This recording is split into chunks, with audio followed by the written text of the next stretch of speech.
The next point on how to change your life is what kind of people are surrounding you. You can tell someone based on basically you're the average of the 5 people in your inner circle.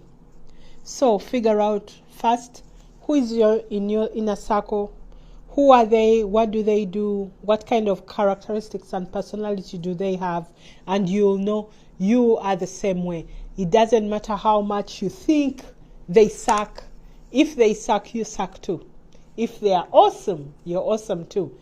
If you look at a group of successful individuals, usually their circle is full of successful people. Their inner circle, the people they talk to on a regular basis, they hang out with, usually it's very small. It's 2 to 3, 5 is even stretching it. They're like three close friends hanging together. You find that they are equally successful, going higher, just the same way. So figure out who's in your inner circle, and if you're the smartest, if you're the brightest, and you're the best in that circle, you need a new circle. Why?